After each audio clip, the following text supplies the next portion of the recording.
നമസ്കാരം, മെട്രോ മാറ്റിനിയിലേക്ക് സ്വാഗതം. താരസംഘടനയായ അമ്മയിൽ കൂട്ടരാജിയും തർക്കങ്ങളും വിവാദമായി പുകയുകയാണ്. അമ്മ സംഘടനയുടെ ചരിത്രത്തിൽ സമാനതകളില്ലാത്ത ഒരു പ്രതിസന്ധിയാണ് ഈ കൂട്ടരാജിയോടെ രൂപപ്പെട്ടിരിക്കുന്നത്. സംഘടനയായ അമ്മയുടെ വാർഷിക ജനറൽ ബോഡി യോഗത്തിൽ വരവ് ചെലവ് കണക്കുകളുടെയും പ്രവർത്തനങ്ങളെയും ചൊല്ലിയുണ്ടായ തർക്കത്തെ തുടർന്ന് പ്രസിഡന്റ് ശ്വേത മേനോൻ ഉൾപ്പെടെയുള്ള 17 അംഗ ഭരണസമിതി രാജിവെച്ചത് വലിയ പ്രതിസന്ധികൾക്കാണ് വഴിവെച്ചിരിക്കുന്നത്. രാജിയുടെ സംഘടനയുടെ ഭരണം അഡ്ഹോക്ക് കമ്മിറ്റിയെ ഏൽപ്പിച്ചുവെങ്കിലും ഭരണസമിതി അംഗങ്ങൾക്കിടയിലെ അഭിപ്രായ വ്യത്യാസങ്ങൾ തർക്കങ്ങൾ കൂടുതൽ വഷളാക്കിയിട്ടുണ്ട്. ഇപ്പോഴിതാ ഈ പ്രശ്നങ്ങളിൽ തുറന്നടിച്ച് നടി ജോളി ഈശോ രംഗത്തെത്തിയിരിക്കുകയാണ്. സംഘടനയ്ക്കുള്ളിൽ പലതും ചീഞ്ഞു നാറുന്നുണ്ടെന്നും എന്തിനാണ് എല്ലാ കാര്യങ്ങളും മാധ്യമങ്ങൾക്ക് മുന്നിൽ വിളിച്ചു പറയുന്നത് എന്നും നടി ചോദിച്ചു. അമ്മയുടെ സംഘടനയുടെ പ്രസിഡന്റ് പദത്തിന്റെ ഇത്രയും വിലയുണ്ടെന്ന് ഇപ്പോഴാണ് തിരിച്ചറിഞ്ഞത് എന്നും നടി പരിഹസിച്ചു. ഒരു മാധ്യമത്തിന് നൽകിയ അഭിമുഖത്തിലായിരുന്നു താരത്തിന്റെ പ്രതികരണം. ആരോഗ്യപരമായി ബുദ്ധിമുട്ട് അനുഭവിക്കുന്ന ഒരുപാട് പേരുണ്ട്. അവർക്കൊക്കെ വലിയ സഹായമാണ് അമ്മ സംഘടന. എത്ര പേർക്കാണ് വീട്ടിൽ മരുന്ന് എത്തിച്ചു നൽകുന്നത്? കുറെ പേര് ഒരു ലാഭവും ഇല്ലാതെ അതിനു വേണ്ടിയിട്ട് വളരെ കഷ്ടപ്പെടുന്നവരുണ്ട്. അൻസിബയൊക്കെ അതിനകത്ത് ഭയങ്കരമായിട്ട് കിടന്ന് കഷ്ടപ്പെടുന്നുണ്ട്. ഇടവേള ബാബു അല്ലെങ്കിൽ ഇന്നസെന്റ് ഒക്കെ എത്ര ഭംഗിയായിട്ട് നടത്തിക്കൊണ്ടിരുന്ന സംഘടനയായിരുന്നു അത്. ഓരോ പ്രാവശ്യം ചെല്ലുമ്പോഴും നമുക്കങ്ങ് സന്തോഷമാണ്, ആവേശമാണ്. മീറ്റിംഗിന് പോവുക എന്ന് പറഞ്ഞാൽ ഞങ്ങൾ ഈ വർഷം തീരുമ്പോൾ തന്നെ അടുത്ത വർഷത്തേക്ക് തയ്യാറെടുത്തിരിക്കും. ഇപ്രാവശ്യമാണ് ആദ്യമായിട്ടാണ് ഡേറ്റ് പോലും തെറ്റിച്ചത്. ഈ പ്രശ്നങ്ങൾക്കൊക്കെ ഉത്തരം ആരോടാണ് ചോദിക്കേണ്ടത്? മോഹൻലാൽ അന്ന് ഇറങ്ങിപ്പോയി. മോഹൻലാൽ, മമ്മൂക്ക, സുരേഷ് ഗോപി അവർക്ക് ആർക്കും ഇതിന്റെ ആവശ്യമില്ല. പക്ഷേ അങ്ങേയറ്റം അവർ ഇതിനു വേണ്ടിയിട്ട് പരിശ്രമിക്കുന്നുണ്ട്. ഇതിനകത്ത് ആണുങ്ങൾക്കൊന്നും ഒരു വില കൊടുക്കാത്ത കുറച്ച് ആൾക്കാരുണ്ട്. മോഹൻലാലോ മമ്മൂട്ടിയോ ഒക്കെ ഒന്ന് നിർത്താൻ പറഞ്ഞാൽ നിർത്തണം. ഇത്രയും കാലം അങ്ങനെ അല്ലായിരുന്നല്ലോ. ഇത് അവർക്ക് പോലും ഒരു വില കൊടുക്കാതെ അഹങ്കാരത്തോടു കൂടി പെരുമാറുക, അവരെല്ലാം മോശമായിട്ട് കാണിക്കുക, മോശമായിട്ട് പറയുക എന്നൊക്കെ പറഞ്ഞാൽ ഈ ഫീൽഡ് മാത്രമാണോ വൃത്തികെട്ട ഫീൽഡ്? അല്ലല്ലോ, എല്ലായിടത്തുമുണ്ട്. 13 വയസ്സിലാണ് ഞാൻ ഫീൽഡിലേക്ക് വരുന്നത്. ആരെങ്ങനെയൊക്കെ അനാവശ്യത്തിന് വന്നാലും നമ്മളാണ് എങ്ങനെയാണ് നിൽക്കേണ്ടതെന്ന് തീരുമാനിക്കേണ്ടത്. ഓരോരുത്തരും ആവശ്യമില്ലാണ്ട് ചാനലിൽ വന്നിരുന്നു കൊണ്ട് അനാവശ്യമായിട്ട് ഓരോന്ന് പറഞ്ഞു. നമ്മുടെ വീട്ടിലെ ചെറിയ ചെറിയ രഹസ്യങ്ങൾ മുഴുവനും എന്തിനാണ് നാട്ടുകാരോട് പറയുന്നത്? എനിക്ക് അതിനോട് യോജിപ്പില്ല.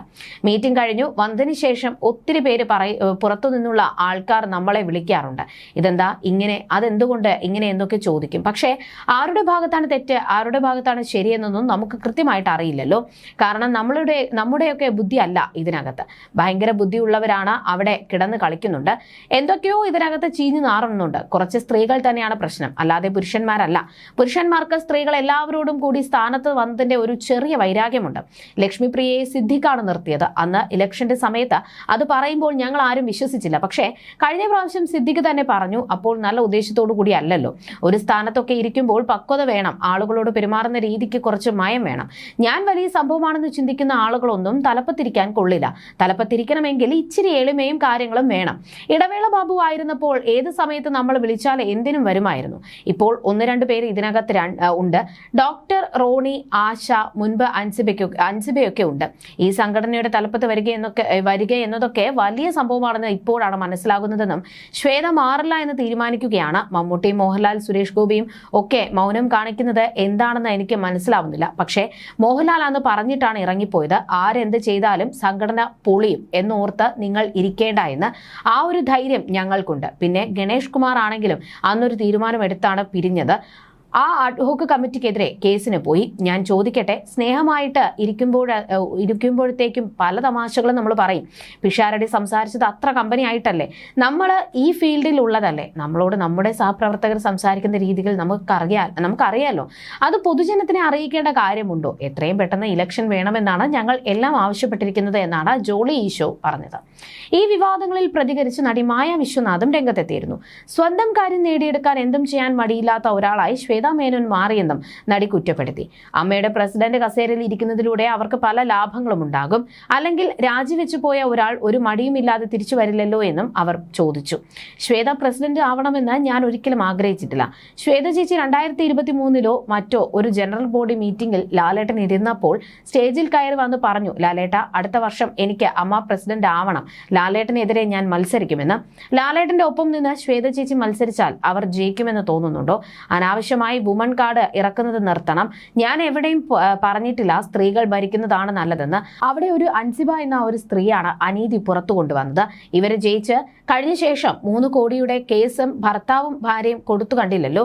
അത് എവിടെ പോയി? മാർട്ടിൻ എവിടെ പോയി? അത്രയും ദിവസം ഫോൺ സ്വിച്ച് ഓഫ് ചെയ്തു കരയുന്നു. എവിടെ പോയി എന്ന് ആർക്കും അറിയില്ല. നമ്മളൊക്കെ സങ്കടപ്പെട്ടിട്ട് ഇവരെ വിളിക്കുകയാണ്, അയ്യോ പാവമല്ലേ എന്ന് പറഞ്ഞ്. പക്ഷേ ഇപ്പോഴത്തെ കളികളെല്ലാം കാണുമ്പോൾ എനിക്ക് ഭയങ്കരമായിട്ട് ഡൗട്ടുണ്ട്. ഒരു മാനിപ്പുലേറ്റഡ് സ്റ്റോറി ഉണ്ടാക്കാൻ വേണ്ടി കൊണ്ടുവന്നതാണെന്ന്. ഇവരെ ആണ് നുണ പരിശോധനയ്ക്ക് ഇരുത്തേണ്ടത്, അല്ലാതെ ഉണ്ണി ശിവപാലിനെ അല്ല. ശ്വേതാ മേനോൻ രാജിവെച്ചു എന്ന് പറഞ്ഞ് ഇറങ്ങിപ്പോയിട്ട് ഇപ്പോൾ എല്ലായിടത്തും അമ്മ പ്രസിഡന്റ് എന്ന് തന്നെയാണ് വെക്കുന്നത്. ഒരു നിലപാട് വേണ്ടേ? ഇവരുടെ വാക്ക് എങ്ങനെ ഇനി വിശ്വസിക്കും? അവരുടെ കാര്യങ്ങൾ ക്ലിയർ ആക്കാൻ വേണ്ടി അവർ എന്തും ചെയ്യും. അവർക്ക് ആ കസേര വേണം. ആ കസേര കൊണ്ട് അവർക്ക് എന്തൊക്കെയോ ലാഭങ്ങളുണ്ട്. ലാഭമില്ലാതെ രാജിവെച്ചു പോയ ഒരാൾ വീണ്ടും വന്ന് കസേരയിലിരിക്കുമോ?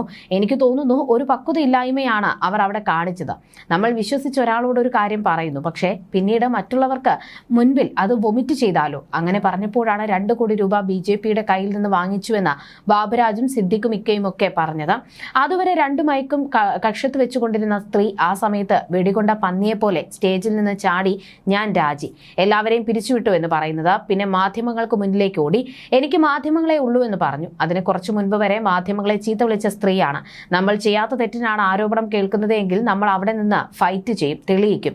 ശ്വേത ചേച്ചി ഭയങ്കര ബോൾഡായിട്ട് തെളിയിക്കും എന്നാണ് ഞാൻ കരുതിയത്. You're watching me on metromatney.com. On metromatney.com. metromatney.com. Subscribe for more videos. Subscribe for more videos. Subscribe here for more videos. Subscribe now. Thank you.